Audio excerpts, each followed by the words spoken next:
사람입니다. 그의 개인적인 삶에 대한 성경의 기록은 그리 많지 않습니다. 일반적으로 우리가 여호수아를 하면 떠오르는 것이 가나안 정복 전쟁과 기업 분배에 대한 것입니다. 이제 여호수아는 늙고 인생의 황혼기를 맞이하였습니다. 백성들에게 당부하는 말씀이 바로 오늘 본문의 말씀인 것입니다. 이미 살펴본 것처럼 우리는 여호수아 23장에서 여호수아는 이스라엘의 지도자 위치에 있는 사람들을 불러서 말을 했습니다. 나는 나이 많아 늙었다. 너희 하나님 여호와께서 너희를 위하여 이 모든 나라에 행하신 일을 너희가 다 보았다. 너희 하나님 여호와 그는 너희를 위하여서 싸우신 자다. 너희는 크게 힘써 모세의 율법책에 기록한 것을 다 지켜 행하라. 그것을 떠나 좌로나 우로나 치우치지 말라. 너희 중에 남아있는 이 나라들 중에 가지 말라.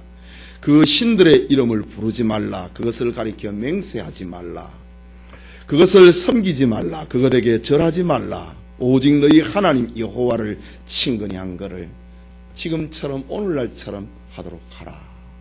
여호수아는 23장에서 이스라엘의 지도자들을 불러서 이렇게 맹세시켰습니다.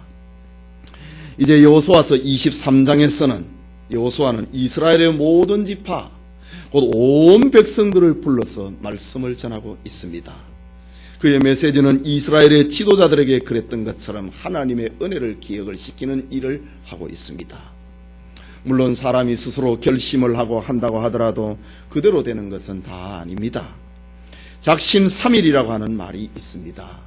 흔히 담배를 끊든지 술을 끊는다든지 할 때에 작심삼일이라고 하는 말을 합니다. 아무리 하고자 하도 하기 힘들 때를 가리켜서 하는 말인 것입니다. 도박을 끊는 거, 술을 끊는 거 얼마나 힘듭니까? 마약을 끊는 거 마음대로 생각대로 되는 것이 아닙니다. 사람이 담배에 매이고 술에 매이고 도박에 매이게 되면은 마약에 매일 때 이미 그는 그 자신을 붙들고 있는 그 무엇인가에 대해서 지배를 받고 있는 것입니다.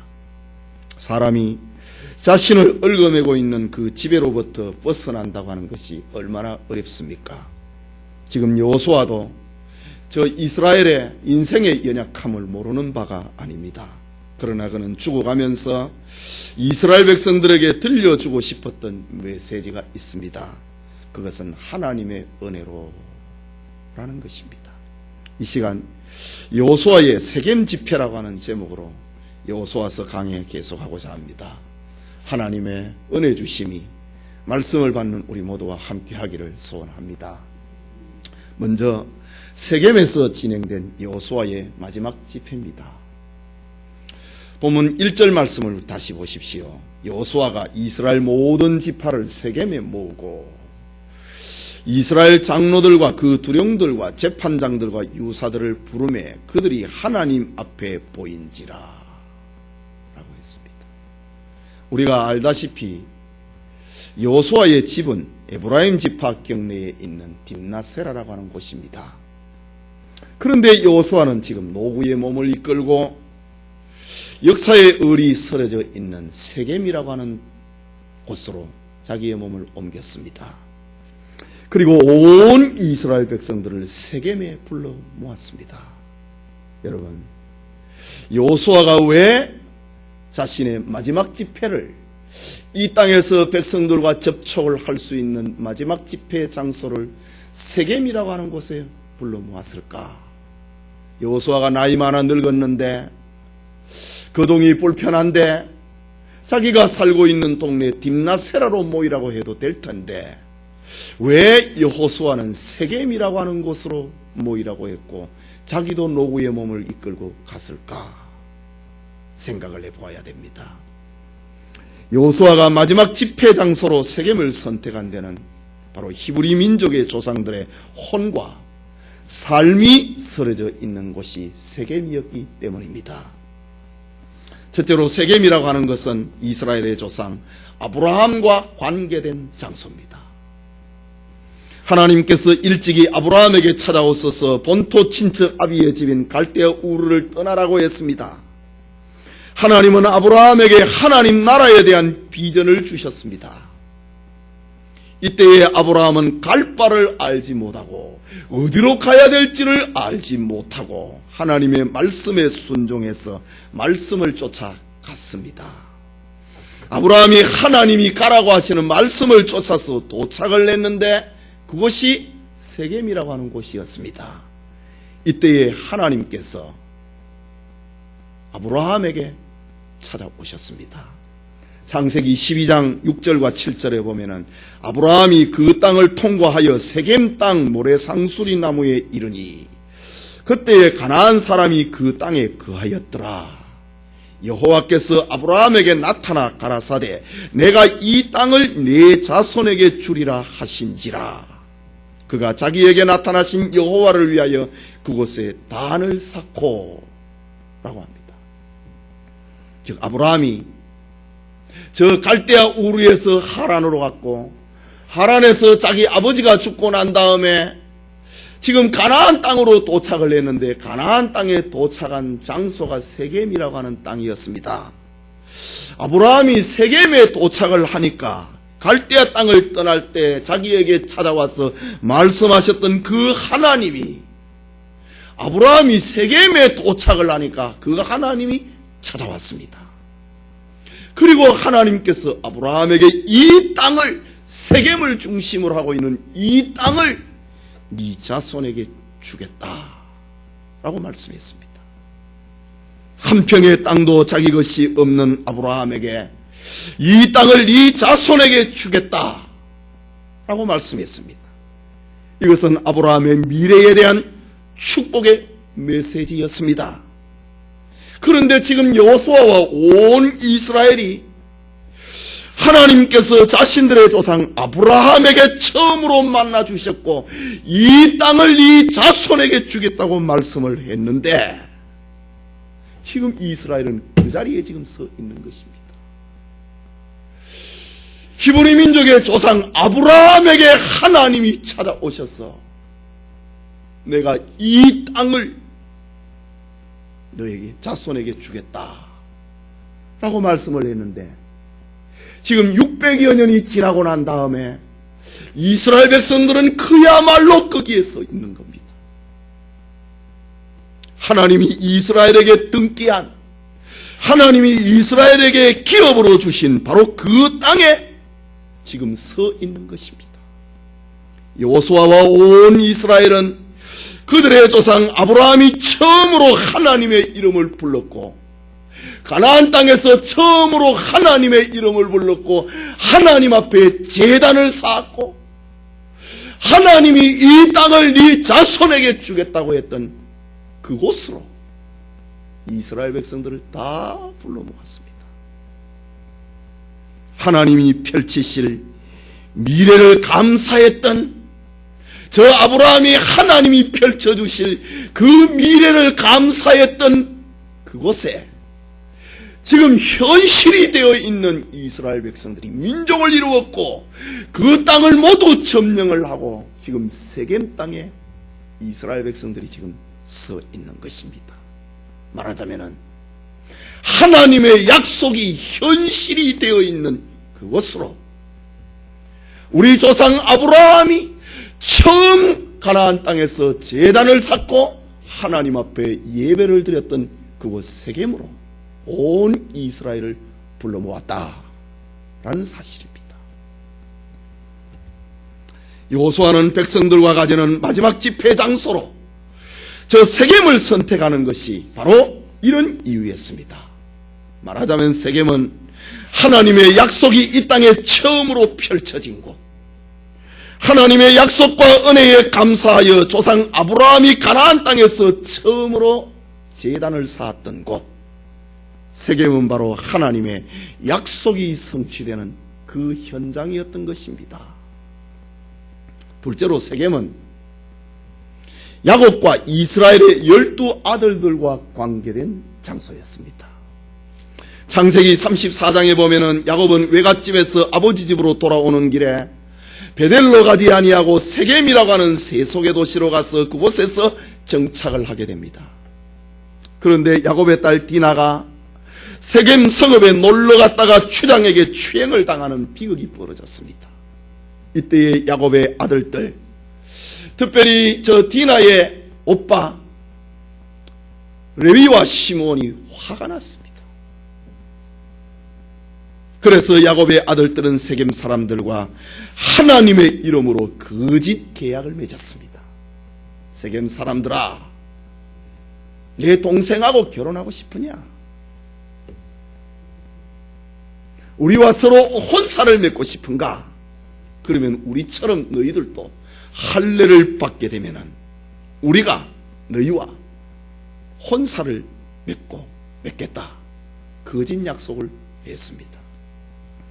야곱의 아들들의 말을 좋게 여겼던 세겜 사람들은 한날에 모든 남자가 할례를 받았고 각자의 집에서 자기의 상처가 낫기를 기다렸습니다.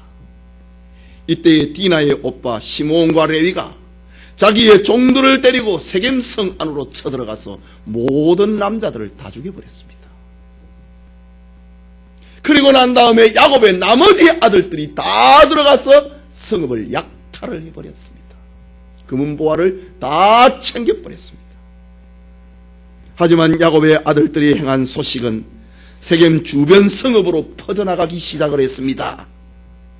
저들은 경악을 하고 야곱 가문을 우리가 징벌을 해야 되지 않겠는가 다짐을 하게 되는 이런 사건이 벌어졌습니다. 야곱은 어떻게 해야 이 위기를 극복할 수 있을지 앞이 보이지 않았습니다.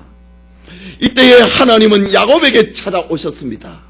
그리고 야곱에게 지난날 환난날에 내가 너를 만나 주었던 베델로 올라가라. 너가 베델로 올라가지 아니하고 이 세겜에 왔지 않느냐. 환난날에 너의 형의 칼을 피하여서 외갓집으로 도망을 갈 때에 환난날에 내가 나를 만나 주었던 베델로 올라가라. 하나님이 야곱에게 들려주었습니다. 하나님의 음성을 들었던 야곱은 그냥 세겜에서 베델로 갈 수가 없었습니다. 야곱은 그의 온 식솔들 앞에 베델로 올라가자고 하면서 중대한 결단을 내립니다. 창세기 35장 2절과 3절에 보면은 너희 중에 이방 신상을 버리고 자신들을 정결케 하고 의복을 바꾸라. 우리가 일어나 베델로 올라가자. 나의 환난날에 내게 응답하시며 나의 가는 길에서 나와 함께 하신 하나님께 내가 거기서 단을 쌓으려 하노라.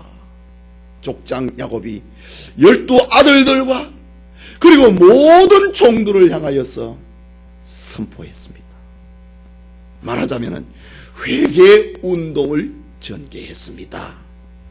세겜은 바로 야곱과 그의 12 아들들에게 있어서 지난날의 모든 잘못을 청산을 해내는 이방 신상을 버리고 자신을 정결케 하고 세속의 옷을 바꾸어 입고 베델로 올라가자고 회개 운동을 전개를 했던 장소, 그것이 바로 세겜입니다. 그러자 베델을 향하는 야곱의 가문을 추격을 하는 가나안 사람들이 없었다고 합니다. 하나님이 저 세겜 주변에 있는 모든 가나안 사람들에게 두려움이 생기게 해서 야곱 가문이 지금 세겜에서 베델로 올라가는데 감히 저들을 공격하자라고 말하는 이가 없었다고 창세기 35장에는 기록합니다. 즉 야곱과 그 12 아들들에게 있어서 세겜은 회개의 장소입니다. 어떤 죄를 지었든지 회개하면 하나님이 용서하신다고 하는 상징, 그것이 세겜입니다. 회개하면 하나님이 도와주신다. 회개하면 하나님이 그 길을 열어주신다고 하는 상징적인 장소가 야곱과 그 12 아들들에게 새겨져 있는 장소였습니다. 회개하면 용서한다. 그곳 세겜으로 여호수아는 자신이 이 세상에서 마지막 떠나는, 자기가 백성들과 마지막 접촉을 하는 그 장소로 세겜으로 회개하면은 하나님이 용서한다. 그것을 심어주려고 노구의 몸을 이끌고 여호수아가 세겜으로 갔고 그것으로 온 이스라엘을 다 불러 모았던 것입니다. 또 하나 세겜은 모세와 여호수아와 그리고 현재의 온 이스라엘과 관계된 장소입니다. 여호수아는 가나안을 정복을 하고 가나안을 정복을 하면서 여리고를 정복하고 아이성을 정복을 하고 난 다음에 저 요단강 동편에서 모세가 죽어가면서 들려주었던 그 메시지를 생각을 했습니다. 광야교회의 지도자 모세의 명령을 따라 온 이스라엘을 여호수아는 여리고를 정복을 하고 아이성을 정복을 하고 이제 본격적으로 가나안 전쟁이 시작이 되는데 아이성을 정복을 하고 난 다음에 여호수아는 온 이스라엘을 데리고 세겜으로 찾아갔습니다. 세겜은 그리심산과 에발산이 마주보고 있는 평야 지역입니다. 여호수아와 이스라엘은 그리심산과 에발산에 제단을 쌓고 세겜 평지에 온 이스라엘을 둘로 나누었습니다. 절반은 그리심산 앞에 세우고 또 절반은 에발산 앞에 이스라엘 백성들을 세웠습니다. 이때 여호수아는 세겜에서 하나님의 말씀을 낭독을 했습니다. 이스라엘은 그 말씀이 축복의 말씀이든지 저주의 말씀이든지 하나님의 말씀 앞에 모두 다 아멘이다. 하나님의 말씀은 전부 다 진실이다. 하나님의 말씀은 전부 다 그렇게 그대로 되어진다. 그 서약으로 아멘이라고 외치게 했던 장소가 세겜입니다. 여호수아 8장 33절과 35절에 온 이스라엘과 그 장로들과 유사들과 재판장들과 본토인뿐만 아니라 이방인까지 여호와의 언약궤를 맨 레위 사람 제사장들 앞에서 궤 좌우에 서되 절반은 그리심산 앞에 절반은 에발산 앞에 섰으니 이는 이왕에 이전에 이 말이죠. 이왕에 여호와의 종 모세가 이스라엘 백성에게 축복하라고 명한 대로 함이라. 그 후에 여호수아가 무릇 율법책에 기록된 대로 축복과 저주하는 율법의 모든 말씀을 낭독하였으니 모세의 명한 것은 여호수아가 이스라엘 중 온 회중과 여인과 아이와 그 중에 동거하는 객들 앞에서 낭독하지 아니한 말이 하나도 없었더라. 이 말 앞에 그 다음에 하는 말 다 아멘 해라 이거지. 아멘 하라고 합니다. 아멘 하라고 합니다. 모든 사람들 어린아이까지 다 세겜으로 불러갖고 하나님의 말씀을 읽을 때 조목조목 읽을 때 아멘하라. 하나님의 말씀은 그대로 된다. 그것이 축복이든지 그것이 저주든지 그대로 된다. 그것을 시인하고 그것을 인정하고 그것을 고백하고 서약을 했던 장소가 바로 세겜이라고 하는 곳이었습니다. 세겜은 모세에게나 여호수아나 그리고 온 이스라엘 백성들이 하나님의 말씀에 아멘이라고 서약을 했던 장소입니다. 다시 표현하자면 하나님의 말씀대로 살면 복을 받고 하나님의 말씀에 불순종하면 하나님의 저주를 받는다고 고백을 내고 그렇게 되기를 원한다고 서약을 했던 장소가 바로 세겜이었습니다.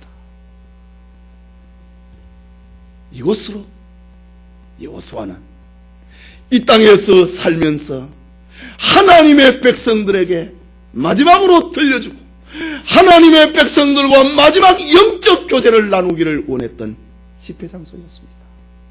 다시 정리하자면은 세겜은 하나님의 약속이 이 땅에 처음으로 이스라엘 백성을 위하여서 펼쳐졌던 장소였다. 세겜은 이스라엘이 어떤 죄를 지었든지 회개하면 용서하시고 회개하면 도와주고 회개하면 하나님이 살 길을 열어준다고 하는 장소였다. 세겜은 하나님의 말씀대로 살면 복을 받고 하나님의 말씀대로 살지 아니하고 불순종하면 하나님의 저주가 있다고 서약하고 인정을 하고 고백을 했던 장소였습니다. 여호수아는 이스라엘의 조상 때부터 현재에 이르기까지 하나님 신앙에 의리 서려져 있는 세겜에서 이 땅에서의 마지막 집회를 열었던 것입니다. 그게 둘째로 세겜 집회는 하나님의 은혜를 기억나게 하는 집회였습니다. 사람들에게 과거라고 하는 것이 있습니다. 여러분 과거 있습니까? 과거 없는 사람이 없지요. 그러나 과거를 묻지 말라고 하지요. 얼마나 괴로웠으면 과거를 묻지 말라고 그럽니까? 지나가버린 세월들이 사라지지 아니하고 기억 속에 남아 있습니다. 그래서 비슷한 것만 생각이 나도 옛날 어두웠던 과거가 생각이 납니다. 과거가 없는 사람은 아무도 없습니다. 사람은 누구든지 과거를 회상을 하면서 후회하기도 하고 과거에 비해서 낮아진 현실에 비관하고 낙심하기도 합니다. 과거에 잘한 것, 잘된 것을 추억을 하고 그때가 좋았다고 그리워합니다. 과거에 고생했던 것을 회상을 하면서 옛날에 그렇게 고생을 해서 지금 이만큼 얻었다고 축복을 회상하기도 합니다. 오늘 본문의 여호수아는 온 이스라엘 백성들에게 지난 과거를 기억을 시킵니다. 그러나 여호수아가 이스라엘 백성들에게 새겨주고 있는 그 과거는 인간의 영웅담이 아닙니다. 인간의 실패와 성공을 말하고자 함이 아닙니다. 인간의 능력과 약함을 말하고자 함이 아닙니다. 여호수아는 이스라엘의 조상 아브라함 때부터 오늘 이 시점까지 하나님이 행하신 일들을 회상을 시키고 그걸 잊어버리지 말아라. 사람이 어떻게 한 일이 아니고 하나님이 우리 조상 때부터 지금까지 600년 기간입니다. 그때부터 지금까지 하나님이 우리에게 행하신 일을 잊어버리지 않도록 하라. 그것이 세겜 집회의 내용입니다. 본문 2절을 보십시오. 같이 읽읍시다. 여호수아가 모든 백성에게 이르되 이스라엘 하나님 여호와의 말씀에 옛적에 너희 조상들 곧 아브라함의 아비 나홀의 아비 데라가 강 저편에 거하여 다른 신들을 섬겼으나 하나님이 하신 일, 이스라엘을 위하여서 히브리 민족을 위하여서 하나님이 하신 첫 번째 일, 우리의 조상들에게 하나님이 찾아왔다 라는 말입니다. 여러분, 과거를 기억시키고 있는 여호수아의 설교는 처음부터 심상치가 않습니다. 오늘에 얼마나 자기의 족보를 미화시키고 화려하게 만듭니까? 그러나 여호수아는 우리의 족보는 화려하지 않았다, 이것부터 시작을 합니다. 우리의 족보는 우상숭배자였다. 우리의 시작은 우상숭배자였다. 여러분, 얼마나 자기의 시도를 미화시킵니까? 신격화시키기 위해서 아래서 깨어났다, 뭐 했다. 그러나 여호수아는 온 이스라엘 백성들을 불러 모아놓고 우리의 조상은, 우리의 시작은 저 강 건너편에서 우상숭배자였다. 심각하게 자기들의 시작을 온 이스라엘 백성들에게 들려주고 있습니다. 이스라엘의 조상은 다름 아니라 아브라함입니다. 여호수아의 설교는 하나님이 아브라함에게 주신 언약 안에서 이스라엘이라고 하는 오늘의 우리가 되었다고 하는 겁니다.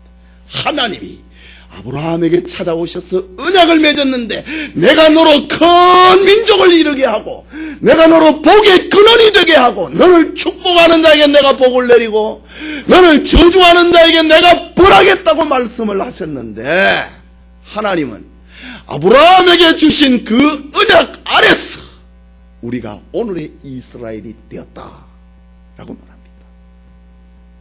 그런데 여호수아는 이스라엘의 조상 아브라함의 아버지 데라가 우상을 섬기는 사람이었음을 언급합니다. 다른 표현을 하면, 요즘 표현을 하면 무당이었다 이 말입니다. 우상을 만들어 갖고 시장에 내다 파는 사람, 무당이었다 이 말입니다. 여러분의 조상이 여러분의 시작은 무당이었다 그러면 기분 좋습니까? 여호수아는 지금 하나님의 말을 전하고 있습니다. 우리의 시작은 우상 숭배자 아니 무당이었다 말을 합니다.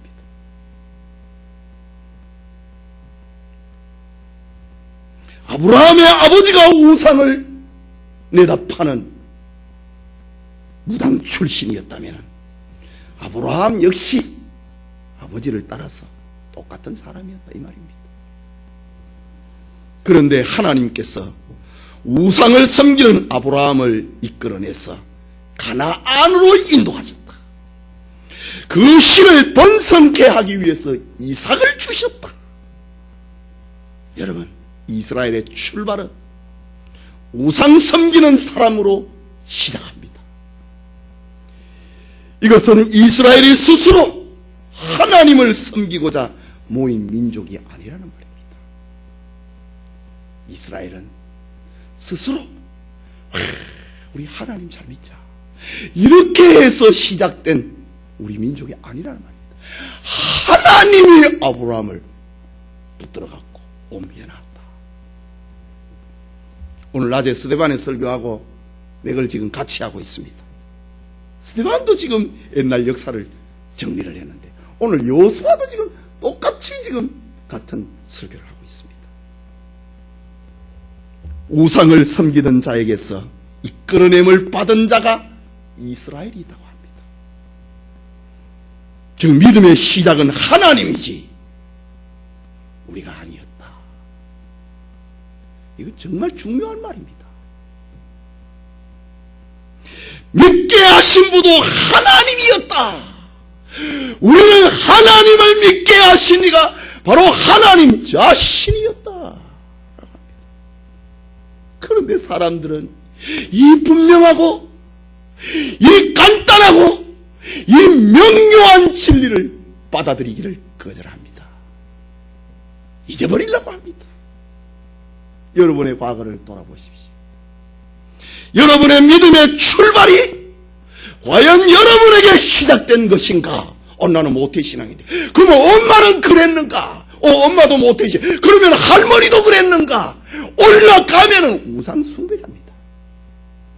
2대 3대 4대 5대라고 하지만은 올라가면은 다 우상 숭배자입니다. 우리 조상들은. 우리 믿음의 출발이 우린가? 하나님인가? 우리 중에 그 누구도 우리로부터 시작된 믿음을 가진 자는 아무도 없습니다. 저 이스라엘 백성들처럼 말입니다. 우리는 예외 없이 우상을 섬기고 세상을 섬기고 세상을 의지했던 사람들입니다. 그런데 하나님께서 우리를 이끌어내서 하나님을 믿게 하신 것입니다. 아멘이지요? 이것이 바로 저와 여러분의 오늘의 현실입니다. 오늘 본문의 여호수아는 이스라엘의 원역사에 대해서 설교를 합니다. 이스라엘의 원역사라고 하는 것은 그 족장시대의 역사를 가리켜서 히브리 민족의 원역사라고 합니다. 기원의 역사라고 합니다. 그리고 신정시대가 있고 그리고 왕정시대가 있지 않습니까? 그 족장들의 그 역사를 가리켜 원역사라고 합니다. 기원의 역사다. 창세기 11장 이 전체는 11장 이전까지는 이 세계의 기원에 대한 것이고 창세기 12장부터 하나님이 아브라함에게 나타나셔서 저 요셉이 죽는 창세기 50장까지의 역사를 가리켜 히브리 민족의 시작이다. 이스라엘의 원역사다라고 합니다. 여호수아는 지금 이스라엘의 원역사를 강조를 하면서 내가 라는 말을 반복합니다. 우리 오늘 본문이 1절에서 13절까지인데요. 여기에서 계속해서 반복되는 말이 내가, 나는 이라는 겁니다. 내가, 나는이 누굽니까? 하나님입니다. 무려 14번이나 나오고 있어요. 한번 동그라미 한번 해보십시오. 이 중요한 사건 말입니다. 1절에서 13절까지에 3절에 보면 내가 너희 조상 아브라함을 강저편에서 이끌어내어 가나안으로 인도했다. 또 5절에 내가 모세와 아론을 보내었고, 또 5절 중간에 내가 그 가운데 행했다. 6절에 내가 너희 열조를 애굽에서 인도하여 내어 바다에 이르게 했다. 7절에 너희 열조가 나 여호와께 부르짖기로 내가 너희와 애굽 사람 사이에 흑암을 두었다. 7절 중간에 내가 애굽에서 행한 일을 너희가 목도했다. 8절에 내가 또 너희를 인도하여 요단 저편에 거하는 아모리 사람의 땅으로 들였다. 7절 중간에 내가 그들을 너희 손에 붙였다. 또 7절 마지막에 나는 그들을 너희 앞에서 멸절시켰다. 10절에 내가 발람을 듣기를 원치 아니했다. 10절 중간에 나는 너희를 그 손에서 건져냈다. 11절 마지막에 내가 그들을 너희 손에 붙였다. 12절에 내가 왕벌을 너희 앞에 보내었다. 13절에 내가 또 너희의 수고치 아니한 땅과 너희가 건축하지 아니한 성읍을 너희에게 주었다. 이 13절까지 내가 하나님이 했다. 저 아브라함 시대부터 지금까지 하나님이 하셨다. 이게 지금 여호수아의 설교의 핵심입니다. 다시 말해서 이스라엘의 지금까지의 모든 과거는 하나님이 개입을 하신 사건의 연속이었다라고 하는 말입니다. 아브라함이 가나안 땅으로 가게 된 것도 하나님이 하셨고, 이삭을 주신 것도 하나님이 하셨고, 야곱과 그 가족들이 애굽으로 내려간 것도 하나님이 하셨고, 모세와 아론을 이스라엘 백성들 가운데 종살이를 하고 있는 그들에게 보낸 것도 하나님이 했다. 애굽에 10가지 재앙을 내리는 것도 하나님이 했다. 홍해를 건너게 한 것도 내가 했다. 가나안 땅을 차지한 것도 내가 했다. 저 요단강 동편의 아모리인의 두 왕을 죽이고 너희에게 준 것도, 그 땅을 너희에게 준 것도 내가 했다. 하나님이 했다. 어느 것 하나 이스라엘에 있어서 하나님이 하시지 않은 것이 아무것도 없다고 하는 이 세상을 떠나는 여호수아의 마지막 메시지였습니다. 오늘 오전에 스데반의 설교를 통해서 받은 말씀이지만은, 믿음의 사람들이 하나님을 고백을 하는 것은 이렇게 한결같습니다. 성경은 같은 방향을 향하고 있고, 성경은 같은 목적을 향하여서 지시를 하고 있습니다. 그것은 하나님이 하셨다.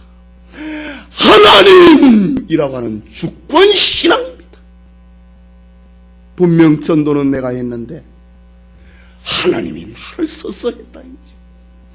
헌금도 내가 하고 봉사도 내가 하고 기도도 내가 했는데 하나님이 나를 기도하게 하셨고, 하나님이 나로 헌금하게 하셨고, 하나님이 나로 희생하고 봉사하게 하셨다. 이것은 신구약 성경의 모든 믿음의 사람들의 한결같은 공통 고백입니다. 하나님이 하셨다. 주권신앙입니다. 지금 오늘 성경에 여호수아하고 지금 스데반하고 무슨 의논을 했습니까? 만났습니까? 지금 오늘 낮에 받았던 말씀, 스데반은 저 산헤드린 공의 앞에서 죽음의 재판을 받고 있는데, 그 입에서 그냥 무슨 연구를 내가 한 게 아니고 그 입에서 그의 신앙 고백이 터져 나오는 것이 하나님이 했다고 하는 겁니다. 지금 여호수아도 이 세상을 떠나가면서, 여러분, 죽으면서 거짓말하는 사람이 있습니까?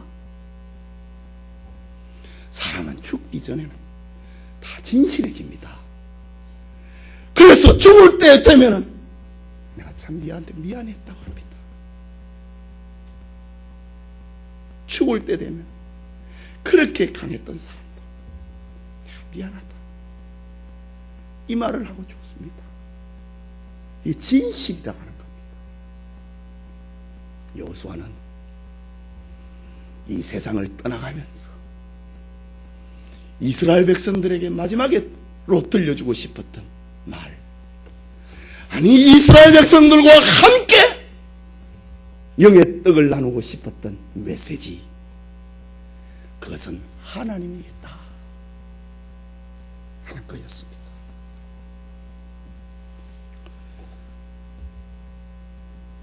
여호수아가 이스라엘 백성들에게 지나온 과거를 말하고 있는 것은 과거를 회상을 하고 우리 한번 추억에 한번 잠겨보자, 이게 아닙니다.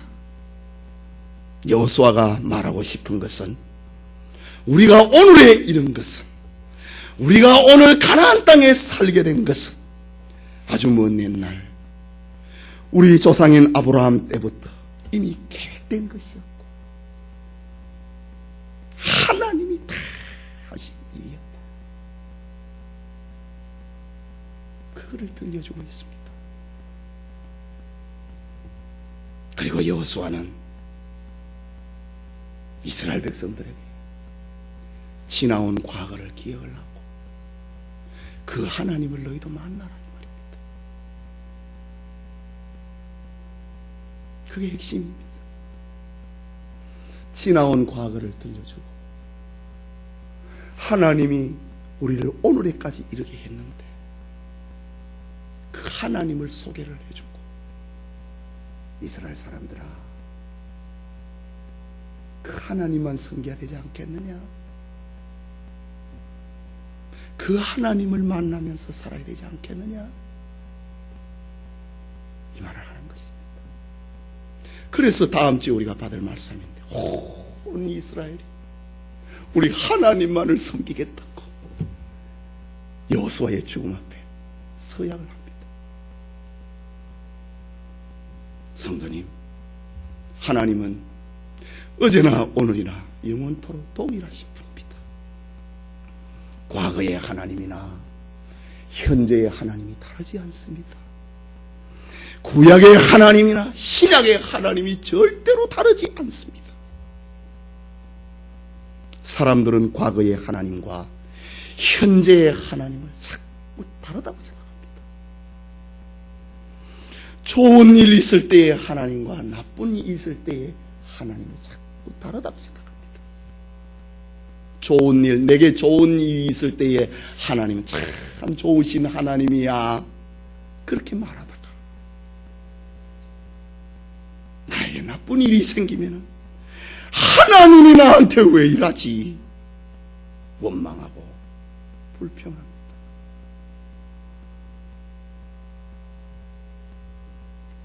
과거를 생각하고 좋은 하나님이었다면 현재도 좋은 하나님이라는 걸 믿어야 됩니다.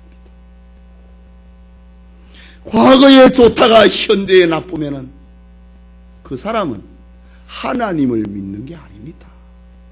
한 분 하나님을 믿는 것이 아닙니다. 자기의 형편에 따라서, 자기의 상황에 따라서 신을 찾아가는 사람입니다. 그게 우상숭배자입니다. 마음속에 있는 우상을 찾아가는 겁니다. 과거의 하나님이나 오늘의 하나님을 다르다고 생각하는 것, 그 우상숭배자입니다. 자신의 환경 속에서 변화하고 있는 신을 찾고 있기 때문입니다. 여호수아는 이스라엘 백성들에게 아브라함 때로부터 지금까지 과거에 하나님이 하신 일들을 언급하고 있는 것은 너희는 시작부터 하나님의 은혜를 입은 자들이다, 그것을 말하기 위함입니다. 하나님의 은혜로 오늘날 우리가 가나안 땅을 차지하게 되었다. 과거에 애굽에서 고생했던 때에나 홍해의 위기를 겪은 것이나 광야에서 모진 고생을 하면서 가나안 땅에 들어온 모든 것이 한 하나님의 하신 일이었다고 하는 걸 들려주고 있습니다. 하나님의 은혜로 지금 우리가 이 자리에 서게 됐다는 것을 너희들 잊어버리지 말아라. 똑같은 하나님이시다. 그 하나님을 믿을 때에 너희들은 이방신을 부르지 않게 될 것이다. 자꾸 하나님이 다르다고 생각을 하니까 우상을 섬기거든요. 이스라엘 백성들이 출애굽을 내가고 홍해에 왔습니다. 모세가 십계명을 받으려고 시내 산으로 올라갔습니다. 40일이 됐는데 안 내려오니까 이스라엘 백성들이 뭐라 그랬습니까? 모세는 죽었나 보다. 우리를 인도한 신을 만들자. 그래서 금송아지를 만들었습니다. 상황에 따라서 자꾸만 변화시키는, 그것이 우상숭배자입니다. 하나님이 다르다. 하나님은 그때나 지금이나 똑같은 하나님인데 말입니다. 여러분, 하나님을 여러분의 생각 속에서 믿으려고 하지 마십시오. 생각만 한다는 것은 믿음이 아닙니다. 여러분이 하나님의 은혜를 알고 생각을 한다면 그 생각이 여러분의 삶을 통해서 보여져야 하는 것입니다. 삶을 통해서 보여져야 된다. 이거 우리가 여호수아서 강해를 통해서 자주 들은 말이지요. 여호수아가 온 이스라엘에게 당부하는 것은 바로 이것입니다. 이스라엘이 과거부터 현재까지 모든 것이 하나님의 은혜로 되어진 것을 믿는다면 너희들이 그것을 믿는다면 너희들의 삶 속에 보여져야 되는데, 그 삶이 무엇인가? 이방신의 이름을 부르면 안 되지. 거기에 절하면 안 되지. 그 앞에 맹세하면 안 된다. 그것입니다. 그 하나님을 믿는다면 너희들은 오직 여호와만을 섬기게 될 것이라고 합니다. 그래서 14절 이후에 이스라엘 백성들이 우리는 여호와만 섬기겠다고 말합니다. 사실 이스라엘이 이방신의 이름을 부르게 된 것은, 이방신의 이름을 부르게 되는 것은 현재에 대한 불만 때문입니다. 현재에 대한 불만은 하나님의 은혜를 망각을 했을 때 나타나는 종교적 현상입니다. 지금 여호수아가 말하고 있는 과거는, 옛날에는 우리가 하나님의 능력으로 이렇게 잘났다, 잘 나갔다, 이걸 말하는 게 아닙니다. 우리는 그 하나님만을 섬겨야 된다. 그것을 고백시키기 위함입니다. 하나님의 은혜가 오늘 나를 있게 했다면 오늘의 나는 하나님의 은혜를 감사하며 살아야 될 것입니다. 오늘 현재의 하나님의 은혜에 감사한다면 원망이나 불평이 자리 잡을 수가 없게 될 것이고, 하나님을 향한 원망과 불평이 없으면 우상숭배자가 절대로 안 됩니다. 이것이 바로 하나님만을 생각을 하는 삶이고 하나님만을 섬기는 신자의 모습입니다. 여러분, 여러분의 인격과 삶에서 하나님을 찾고 만나십시오. 여러분의 과거에 하나님이 일을 하셨습니다. 고생과 어려움 속에서, 그리고 견딜 수 없는 고통이 있을 때에 지금 와서 생각하면 모든 것이 하나님의 은혜였다고 하는 것을 발견하십니까? 그러면은 오늘도 바로 그 하나님만을 섬기십시오. 그러면 현재에 대해서 감사하게 될 것입니다.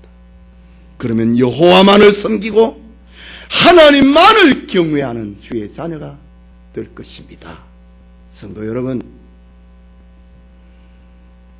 재미있는 우화 하나를 소개하고 말씀을 맺고자 합니다. 어느 날 토끼가 길을 가다가 함정에 빠져 있는 늑대 한 마리를 보았습니다. 며칠을 굶어서 말라 죽어가고 있는 늑대가 토끼에게 저 깊은 함정에서 사정을 합니다. 토끼야, 나 좀 살려다오. 절대로 네 은혜를 잊지 않을게.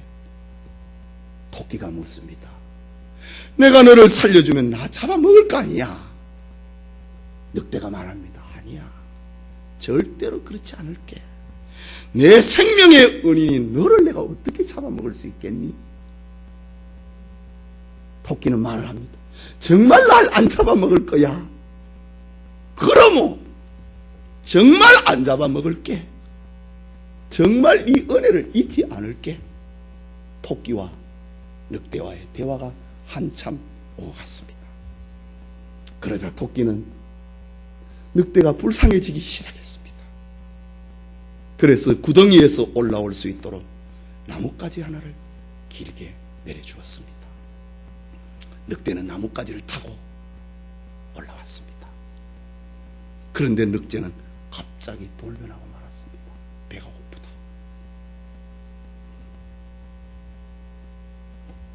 그때는 그때고 지금은 내가 배가 고파 죽게 되었으니 내가 사냥할 능력이 없다. 너를 잡아먹어야 되겠다. 토끼는 너무도 당황을 해서 싹싹 빌면서 사정을 합니다.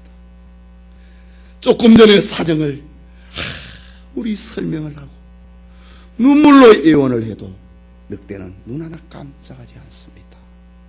지금이 중요하고 현실이 중요해. 나는 배가 고파. 사냥할 힘이 없어. 내가 너를 잡아먹어야 되겠다 하는 것입니다. 이때에 길을 지나가던 여우가 이 광경을 보았습니다. 무슨 일이야? 하면서 그 둘 사이를 끼어들었습니다. 토끼가 그간의 사정을 다 들려줍니다. 여우야, 내 얘기를 좀 들어보려. 듣고 판단 좀 해줘. 토끼의 이야기를 들은 여우는 그래, 그러면 내가 판단해 줄게. 일이 되기 전에 어떤 형편이었는지 나에게 좀 알려달라. 그러자 함정에서 올라온 늑대가 의기양양하게 다시 함정 속으로 뛰어들었습니다. 그리고 하는 말, 나 이렇게 있었어 말을 하는 겁니다. 여우가 말합니다. 그래, 늑대야, 너는 지금 그대로 있는 게 좋겠어. 이 말을 하고 여우와 토끼는 그 자리를 떠나가 버렸습니다. 과거를 잊어버리면 오늘의 축복을 잃어버리게 된다고 하는 우화입니다. 여러분, 과거의 하나님과 현재의 하나님이 다르지 않습니다. 구약의 하나님과 신약의 하나님이 다르지 않습니다. 좋은 일이 있을 때의 하나님이나 나쁜 일이 있을 때의 하나님이 다르지 않습니다. 그러니 우리는 하나님 앞에 감사하고 하나님만을 섬기는 성도가 되어야 합니다. 감사는 그 사람의 인격과 그 사람의 신앙과 그 사람의 성품을 말하는 것입니다. 세상이 허무하다고 말하는 것은 불교입니다. 그러나 허무한 세상을 하나님이 아름답게 하셨다라고 말하는 것이 기독교입니다. 그렇다면 오늘 하나님의 축복을 느끼고 하나님의 축복을 인정을 하고 감사를 표현해야 되지 않겠습니까? 아무리 많은 것을 소유해도 지금 감사를 표현을 하지 않으면 아무것도 아닙니다. 오늘 오후에 우리 재정부 집사님 제 방에 찾아왔습니다. 우리가 작년에 최소한의 예산을 세워놨다 이거죠. 그래서 원래 그대로 예산을 세우려고 하니까 한 500만 원 정도가 모자란다는 겁니다. 그래서 뭐 이렇게 왔다 갔다 이래 해도 되겠는지 저한테 물으러 1,500만이 모자라가지고 저한테 물으러 왔어요. 제가 그 얘기를 들으니까 그 말이 맞아요. 그렇게 해야 돼요. 그런데 저는 그 말은 설마 못했습니다. 그러나 제 마음에는 당신들이 하나님 앞에 감사를 하면 되지 않느냐. 내년에도 그러면 올려하고 똑같이 가겠다 이 말인가?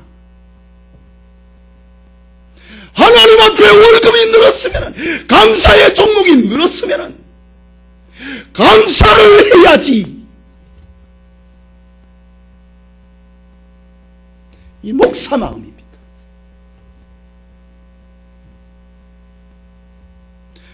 왜 헌금 더 하려고, 왜 더 연보 감사 더 안 하려고 작정을 하고 있습니까?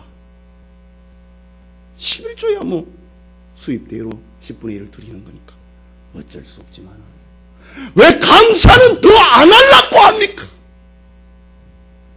감사를 하고 안 한다고 합니까? 감사를 안 하고 안 하지 않습니까? 하나님의 축복을 느끼고 그것을 인정을 하고 감사를 표시해야 됩니다. 아무리 많은 것을 소유해도 지금 감사를 표현하지 않으면 아무것도 아닙니다. 감사는 절대로 추상적인 것이 돼서는 안 됩니다. 입에 붙어있는 인사차례의 감사가 무슨 소용이 있습니까? 백화점의 점원들의 구호처럼 장사 속에 감사가 되어서도 안 될 것입니다. 나를 나되게 하신 하나님의 은혜를 생각을 하면은 저 불신자들이 생각하지 못하는 것까지도 고백을 하면서 감사하는 하나님의 은혜를 아는 자가 되지 않겠습니까? 그래서 바울은 범사에 감사하라 라고 말했습니다. 우리 모든 성도들이 감사를 회고하면서 감사를 하나님 앞에 표현을 하는 참된 신자 되기를 축원합니다.